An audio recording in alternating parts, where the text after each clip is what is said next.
जय श्रीराम।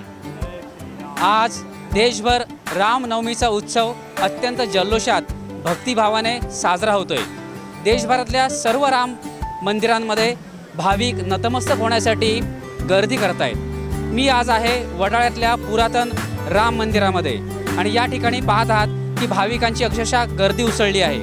आज दिवसभर अत्यंत वेगवेगळे कार्यक्रम श्रद्धेने साजरे केले जात आहेत।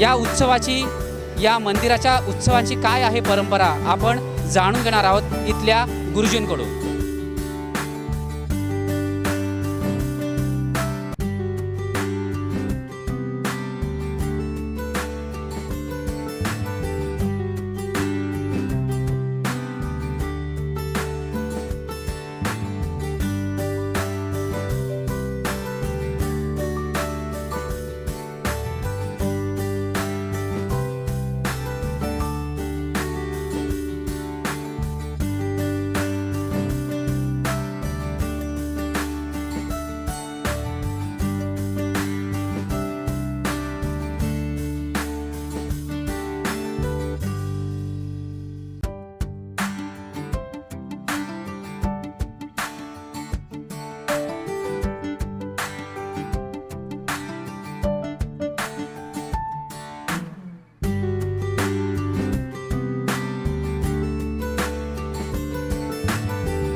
वडाळ्याच्या देवस्थानामध्ये भाविकांची प्रचंड गर्दी उसळलेली असून या देवस्थानामध्ये दरवर्षी कोणकोणते कार्यक्रम साजरे होतात, त्या देवस्थानाची काय माहिती आहे या संदर्भात आपल्या सोबत आहेत प्रतिभा किणीताई। किणीताई, मला सांगा आजचा उत्सव कशा पद्धतीने साजरा होतोय?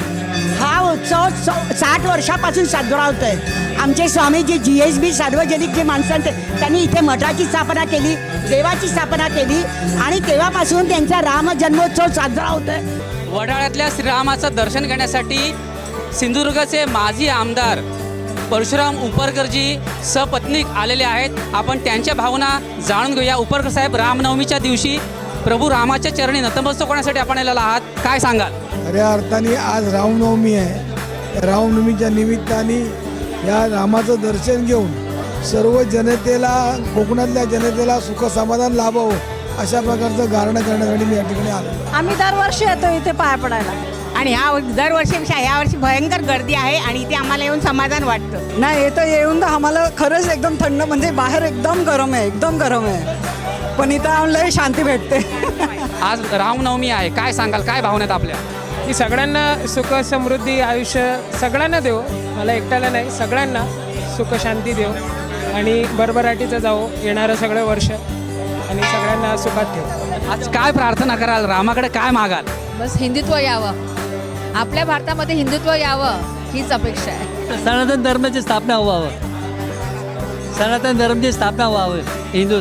तुम्हाला असं का वाटतं सनातन धर्माची स्थापना व्हावी, रामराज्य यावं असं तुम्हाला का वाटतं? कारण आता जो सध्या चालू आहे माहोल तो माझं चांगला नाही, तो आला तर चांगला होईल, एकदम हिंदुस्थानचं चांगलं होईल, भारताचं चांगलं होईल, त्यासाठी रामराज्य यावं, हिंदुत्व निर्माण व्हावं अशी भावना या भक्तांनी व्यक्त केलेली आहे आणि ती प्रार्थना ते रामाकडे करणार आहेत। वडाळ्याच्या श्रीराम मंदिरामध्ये रामनवमीनिमित्त पाळणा देखील हलवला जातोय।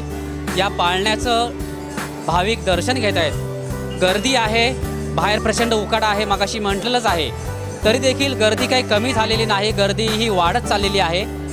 सर्व स्तरातील भक्तगण या ठिकाणी नतमस्तक होण्यासाठी, प्रभू श्री रामाचे दर्शन घेण्यासाठी या ठिकाणी आलेले आहेत।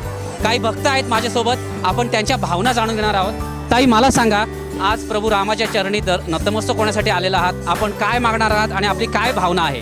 आम्हाला सगळं ते रामाने सगळं दिलंय, आम्ही काय मागतो तो राम देतो सगळं आम्हाला। जय श्रीराम, जय श्रीराम, राम राम, जय श्रीराम, जय श्रीराम, जय श्रीराम, जय श्रीराम, जय श्रीराम, जय श्रीराम, जय श्रीराम, जय श्रीराम, जय श्रीराम, जय श्रीराम, जय श्रीराम, जय श्रीराम, जय श्रीराम, जय श्रीराम, जय श्रीराम, जय श्रीराम, जय श्रीराम, जय श्रीराम। अगदी सारे भाविक जय श्रीरामाचा गजर करतायत। उत्तरोत्तर ही गर्दी वाढत जाणार आहे। कॅमेरामन संदीप हरमलकरसह Sunil Salvi, Times Digital, Mumbai. Times डिजिटलला लाईक करा, सबस्क्राईब करा, शेअर करा आणि बेल आयकॉन दाबायला विसरू नका। पाहत राहा टाइम्स डिजिटल।